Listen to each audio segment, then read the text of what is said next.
Bienvenue à ITV et bienvenue à Question Directe qui reçoit aujourd'hui Basdem.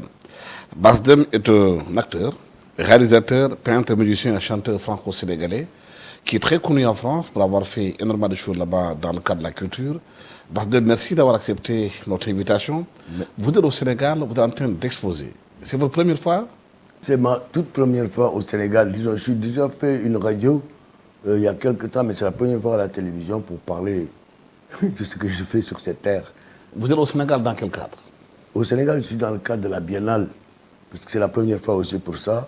Moi, au départ, mon métier, c'est être acteur, quoi. Comédien, c'est ce que j'ai appris en France, parce que fille Django Mofedara, j'ai tout appris là-bas. Et puis là, c'est un ami qui s'appelle, il faut que je le cite, Alpha Yaya Diallo, qui est sculpteur lui-même, Momo Defari Galinek, les pirogues qui se trouvent à l'aéroport. C'est lui qui, il y a 4 ans, j'ai rencontré, on s'est parlé, il a vu ce qui me traversait, il a dit, tu vas venir ici montrer ton travail. C'est comme ça. Je suis déjà venu pour le OUF, qui a été organisé en 2024 au mois de mai. Et là, c'est le OUF 2, puisqu'on continue avec la Biennale, et il m'a invité. Du coup, j'ai des tableaux à l'aéroport, j'ai des tableaux chez Spacia du Cône, des tableaux au relais et des tableaux au pied tanké. Donc, c'est une première. Je suis comme un bébé là, ici, quoi. Vous êtes un artiste accompli, vous avez fait énormément de choses en Oui, France. artiste. Plus de 195 films. Au moins, oui. Oui. 200 au moins en France. Connu en France. Et pas très connu au Sénégal. Pourquoi? Ben, ça, je n'arrive pas à me l'expliquer. Je ne sais pas pourquoi je ne suis pas connu. Parce que bon, j'ai tout fait là-bas. Je n'ai jamais eu de rapport avec des metteurs en scène sénégalais ou des réalisateurs sénégalais. Même si je les ai connus, peut-être il n'y a jamais eu l'occasion qu'on travaille ensemble. Et puis chaque fois que je venais ici, quand même, avec mes projets, chaque fois, c'était pas facile, quoi. De bureau en bureau, on te fait balader. Là, avec Alpha, pour moi, je suis au moins, voilà, pour montrer juste mon travail. Et puis le mot artiste, j'en ai un peu peur, parce que qu'est-ce qu'on fait ici sur Terre? C'est comment bien être avec les autres, comment vivre avec les autres, comment vivre avec la nature. C'est ça, en fait, le mot art, artiste, être avec l'autre. C'est en toute modestie, hein. Voilà. Et je fais ça, depuis que je suis petit, je devais aller, comment on appelle ça, aux Beaux-Arts. On lui a dit à mon père à 12 ans, bien, il faut qu'il aille aux Beaux-Arts. Il a dit non. J'arrive en France, j'ai 19 ans, qu'est-ce que tu veux faire? Je lui dis théâtre encore, j'ai reçu une baffe. Et moi, je n'ai pas lâché. Malgré la difficulté que mon père ne voulait pas, je me suis accroché à ce que je voulais depuis petit. Pour dire une petite anecdote, à 7 ans déjà, je reprenais les émissions de Mokolo Diop, chauffeur de taxi. Et je faisais rire à Thiès, quartier Ghent, tout le monde. Donc je suis tombé dans la soupe du théâtre depuis 7, 8, 9 ans, quoi.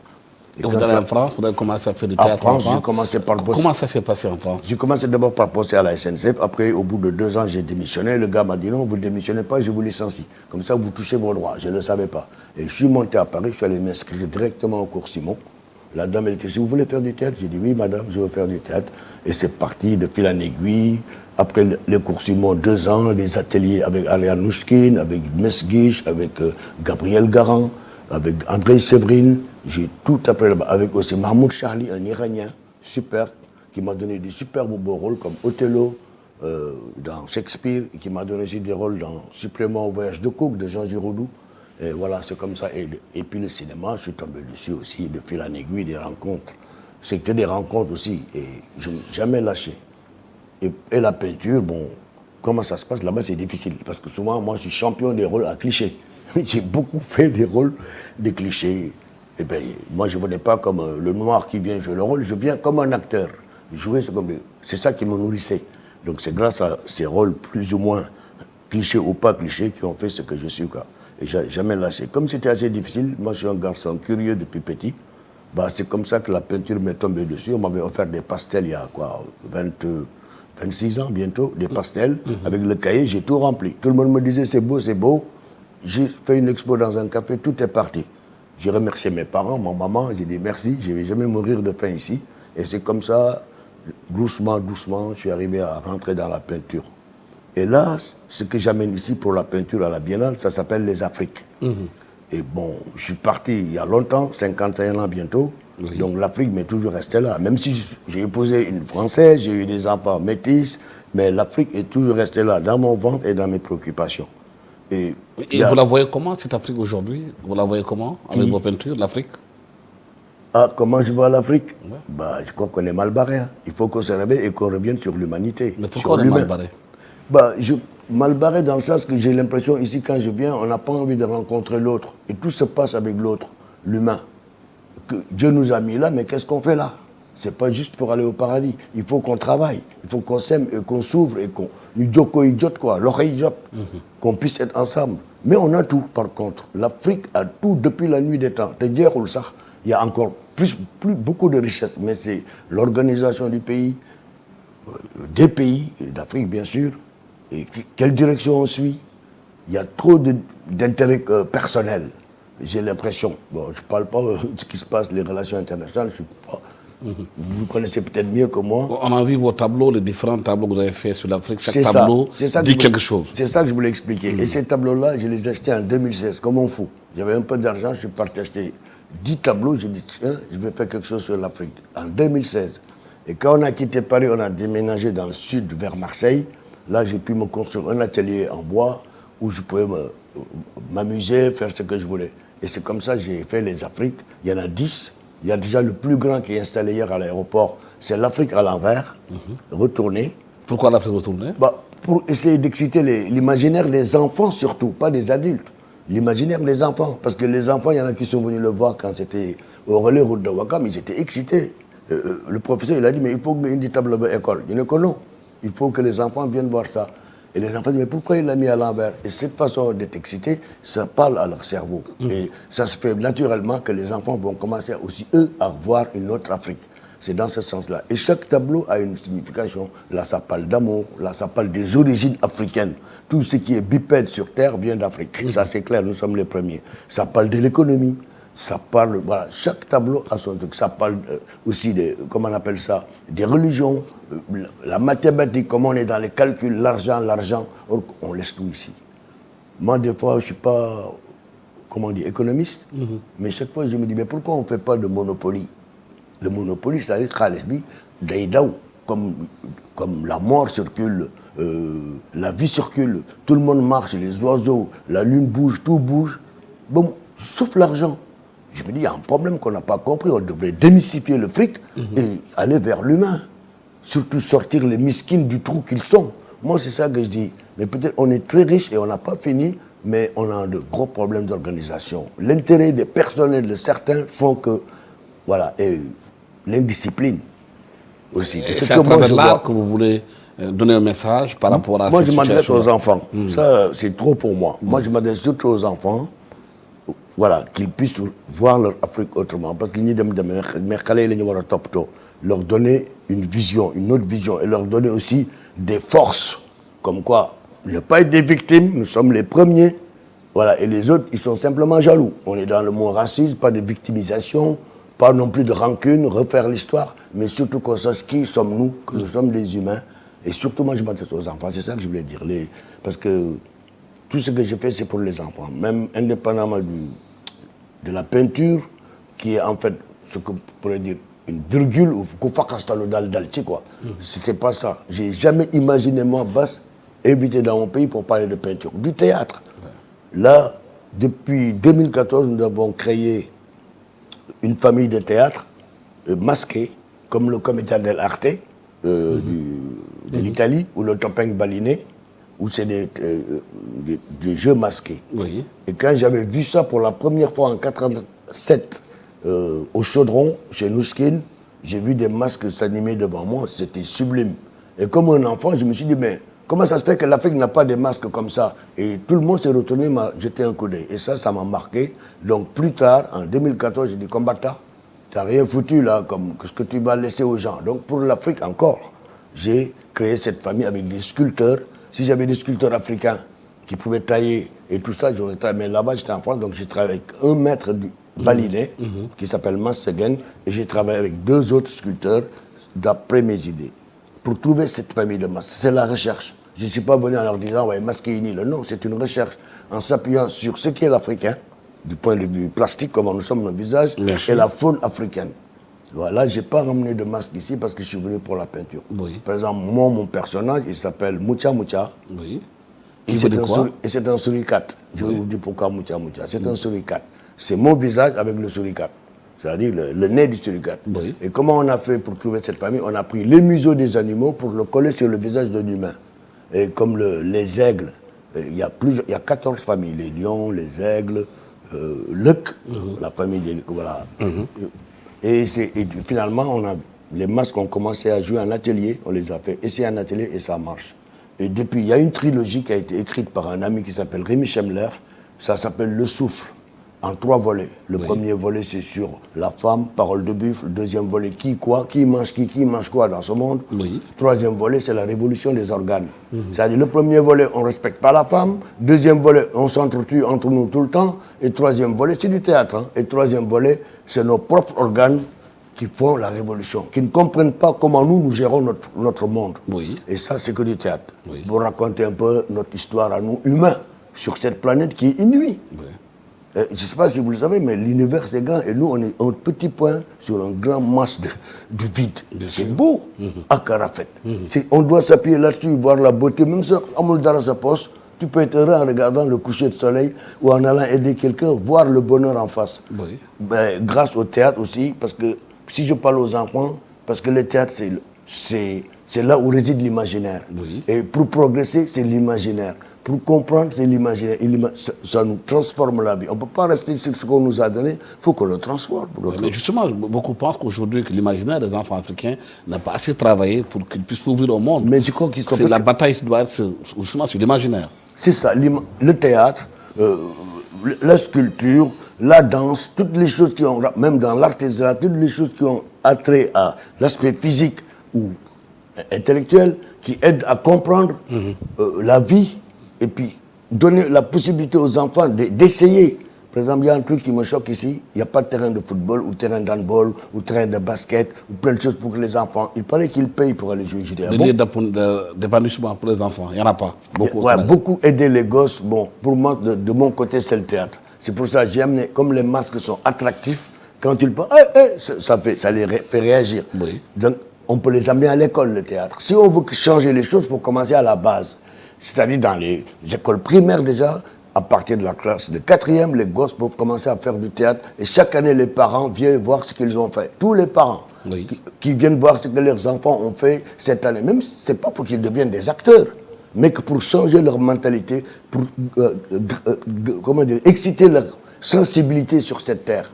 Parce que moi, le théâtre m'a beaucoup appris. C'est vrai, j'ai un père, une mère, mais j'ai perdu ma mère il y a longtemps. Mais si on a un théâtre, mais tout de suite, tu vas apprendre. C'est comme avec la psychanalyse, le monde des fous, on apprend. Et au théâtre, on peut tout dire. Quels sont les liens, les rapports, les émotions, les sentiments qu'on a partagés. Même si tu peux avoir l'émotion que tu sais ce que c'est qu'avoir une mère. Et vous pensez que le théâtre, on doit l'amener à l'école dès le bas âge pour que les enfants puissent beaucoup plus éveillés, s'ouvrir au monde? C'est mieux que le football. Le football, peut-être, il y a beaucoup de fric, il y a des passes, mais le théâtre, ça nous ramène à la vie, à l'humain. Et puis, on peut rire, hein, les tragédies, on ne peut pas avoir pire tragédie que ce que nous vivons sur la planète. Donc, démystifier ces histoires, et comment rendre la vie plus belle, et surtout avec les enfants. Si on le fait à partir de la classe de 4e, et jusqu'en terminale, les gens, même en université, même organiser des festivals dans les écoles, que chaque école, pas les écoles, mais les universités du Sénégal, pour parler du Sénégal, puissent faire une rencontre théâtrale. Peut-être après l'ouvrir, parce que théâtral, ça ouvre à la vie. Ça te permet d'être sensible. Quand tu es sensible, tu t'éloignes de la méchanceté. Parce que tu es sensible à l'autre, tu es sensible, même Melentin, je suis sensible à beaucoup de choses qui te permettent de comprendre l'autre.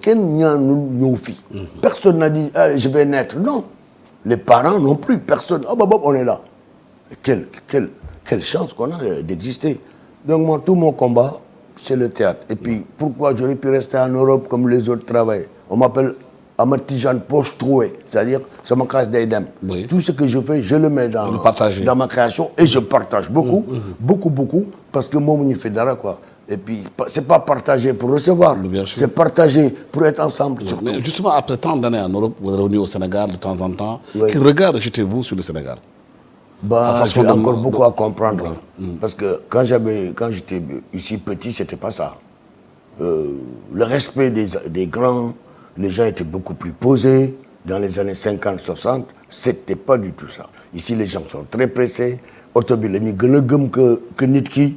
Je ne comprends pas. Il y a un truc qui m'est arrivé ici. Je traversais sur des passages cloutés il y a à peu près en 2015 ou par là. Je traverse le passage clouté. Il y en a qui m'ont laissé passer. Et finalement, je regarde par là, il y a une dame qui arrive. J'ai pu passer. Et je le regarde, elle me fait, elle a dit, grillanqué quoi. Oui. Amgassens. Ah oui. Je vous le jure. Alors j'étais ébahi. J'ai mon cousin Papsi, qui est réalisateur à la télé depuis longtemps, qui m'a dit, malheureusement, mais est-ce qu'il nit Automogen nit. Une fois, il y en a un, j'étais dans son taxi, il est en train d'insulter le gars qui traverse. Mais parce que vous vous rendez compte qu'aujourd'hui, que le Sénégal est une société très matérialiste, où l'humain a perdu son Voilà, son les pouvoir. vraies valeurs. Et les valeurs, c'est pas l'argent. Et c'est l'argent qui est au cœur de tout. L'argent est au cœur de tout. Et moi, c'est ce que je vois. Je ne connais pas tout ce qui se passe ici, mais quand tu vois les rapports, les liens, les gens, ils font la gueule. Comme s'ils n'ont pas envie de rencontrer quelqu'un qu'ils n'ont jamais vu. Ouais. Moi, quand je vois quelqu'un que je dis, hey, salut, ouais, tout de suite, quand tu fais du commerce, il faut avoir du sourire. Tu dis, ignorer. Peut-être qu'il a des problèmes. Sur le taxi, le taximan, il doit être heureux de voir un nouveau gars qu'il n'a pas vu, mais j'ai l'impression qu'ils n'ont pas envie de te parler. Et ça, j'ai été déçu pour ça. Souvent, quand je venais là, je repartais, mais un peu déçu, j'ai dit, il y a un problème, quoi. Il faut qu'on revoie les choses depuis la base. Que notre pays est en train de perdre son humanité, c'est ça? Il faut qu'on revienne sur l'humanité. Il y a beaucoup de façades, quoi. C'est comme ça, mais c'est beaucoup de mensonges. Il faut qu'on revienne dans la réalité, surtout partir des enfants. Les adultes, en passant par le théâtre, d'autres actions qui font que les gosses, voilà, et leur donner la possibilité de s'exprimer, le sport, handball, toutes ces choses. Il n'y a pas que la lutte, il y a plein de choses. Et puis gratuitement. C'est-à-dire, on a les moyens de... J'ai vu par exemple l'architecture ici, il n'y a pas de parc pour se reposer. Ouais. Et il n'y a pas de trottoir pour les enfants, pour tout le monde. C'est un parcours du combattant pour marcher pieds nus dans certains coins de Dakar. Voilà, je ne veux pas trop critiquer tout ça. Je suis content d'être là, enfin dans mon pays, pour montrer humblement qui je suis et ce que je veux faire, quoi.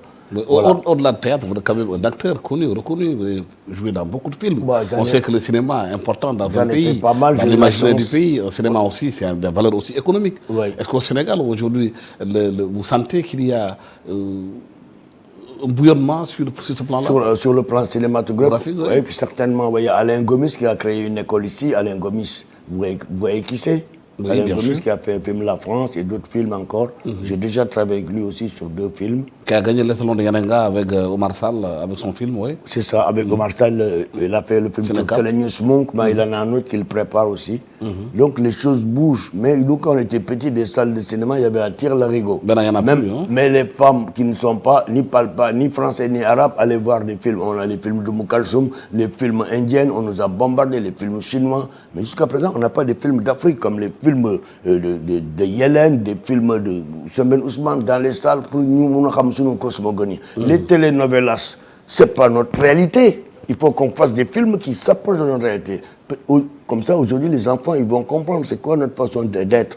Mais ils prennent là-bas, Brésil. Même s'il y a une grosse part de nos parents qui sont... Il y a des séries télévisées aussi au Sénégal qui bougent un peu de plus en plus, mais ça c'est pour la télé, hein. Oui. Quelques séries... oui, mais les séries, ils devraient faire des séries beaucoup plus proches de notre aspect sociologique. Ici, comment on vit, nous, ben, c'est bien de s'intéresser aux autres, ce qu'ils font. Mais il faut que notre force à nous, culturelle, qu'on puisse le voir à travers pas simplement les journaux ou les livres, mais au cinéma, au théâtre, et commencer avec les enfants. Moi, c'est ça que je vois.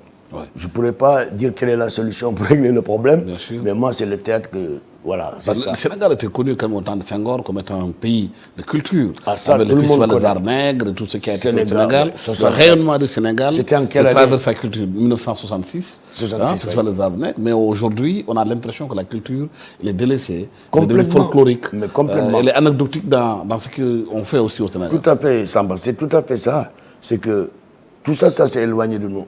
Par exemple, moi, je vais raconter une histoire. J'ai choisi de faire du théâtre parce que j'ai connu l'époque de Senghor, la culture. La première pièce de théâtre que j'ai vue, c'est le Festival des Arts Nègres, Stade Demba Diop. C'était magique.